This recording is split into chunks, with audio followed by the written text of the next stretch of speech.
SBI magnum mid cap fund जिसका एक साल का रिटर्न अपने कैटेगरी एवरेज के रिटर्न से भी कम है। तो अगर आपने भी इस म्यूचुअल फंड में इन्वेस्टमेंट किया हुआ है तो इस वीडियो को आप जरूर देख लीजिए और इसके बाद डिसाइड कीजिए कि आपको इस म्यूचुअल फंड में बने रहना चाहिए या नहीं। तो इस म्यूचुअल फंड ने एक साल में 43.6% का, 3 साल में 27.0% का, 5 साल में 24.1% का और ऑल ओवर 20.6% का रिटर्न अपने इन्वेस्टरों को लाकर दिया हुआ है। इसने एक साल में अपने कैटेगरी एवरेज के रिटर्न के बेंचमार्क को बीट नहीं किया हुआ है, यानी कि ये इसी तरह के दूसरे म्यूचुअल फंड ने अपने कैटेगरी एवरेज के बेंचमार्क को बीट किया हुआ है। तो जो म्यूचुअल फंड अपने कैटेगरी एवरेज के बेंचमार्क के रिटर्न्स को बीट नहीं करता है वो मेरे हिसाब से तो अच्छा म्यूचुअल फंड नहीं माना जाएगा। ये एक मिड कैप कैटेगरी रेंज का म्यूचुअल फंड है, यानी कि ये इन्वेस्टरों के पैसे को शेयर मार्केट की 101 से लेके 250 के बीच में आने वाली कंपनियों में इन्वेस्टरों के पैसे को ये निवेश करता है। तो इस हिसाब से देखें तो ये मिड रेंज कैटेगरी की कंपनियां होती है, तो एक हाई रिस्क की म्यूचुअल फंड माना जाएगा। तो अगर आप रिस्क ले ही रहे हो तो इसी तरह के दूसरे म्यूचुअल फंड में को भी आप एक्सपेक्ट कर सकते हो और देख सकते हो।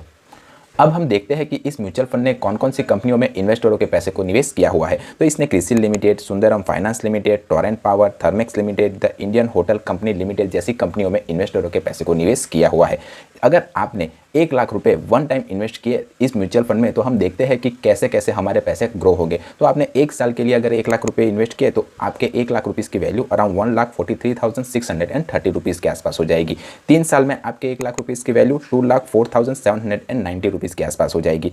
5 साल में आपके 1 लाख रुपीज़ की वैल्यू 2,94,228 रुपीज़ के आसपास हो जाएगी। तो इससे आप ये सीख सकते हो कि अगर आपको इस म्यूचुअल फंड में बने रहना है तो लॉन्ग टर्म के लिए इन्वेस्ट करना पड़ेगा। लॉन्ग टर्म से मेरा मतलब है 5 साल या उससे ज़्यादा के लिए, तभी कंपाउंडिंग इंटरेस्ट का इफेक्ट आपको अपने निवेश हुए मनी पर देखने को मिलेगा। इसका NAV 232.62 है। अब जिसे नहीं पता कि NAV किसे कहते हैं तो NAV यानी कि नेट एसेट वैल्यू, यानी कि अगर आप 1,000 रुपये इस म्यूचुअल फंड में लगाते हो तो 1,000 डिवाइडेड बाई 232.62 करोगे तो जितने अमाउंट आप मिलेंगे यानी कि 5-6 उतने शेयर आपको इस म्यूचुअल फंड के मिलेंगे। तो इसका ये मतलब नहीं है कि बहुत ज़्यादा NAV वाले कंपनी के म्यूचुअल फंड के शेयर कम आपको मिलेंगे। उससे अच्छा है कि आपको क्वालिटी म्यूचुअल फंड देखने को मिलेगा। एग्जांपल के तौर पर अगर आप देखें तो MRF के एक टायर या एक शेयर की वैल्यू अराउंड 1 लाख रुपीज़ के ऊपर है। तो इसका और उससे ही उलट पेटीएम या यस बैंक के एक शेयर की कीमत 8 रुपये 9 रुपये के आसपास है। तो इसका ये मतलब नहीं कि जितना ज़्यादा शेयर आपको मिलेगा उतना ही ज़्यादा प्रॉफिट मिलेगा। आप क्वालिटी म्यूचुअल फंड को चुने तो NAV एक फैक्टर है, तो उसको देखकर कभी भी आप म्यूचुअल फंड में इन्वेस्ट करने के बारे में नहीं सोचिएगा।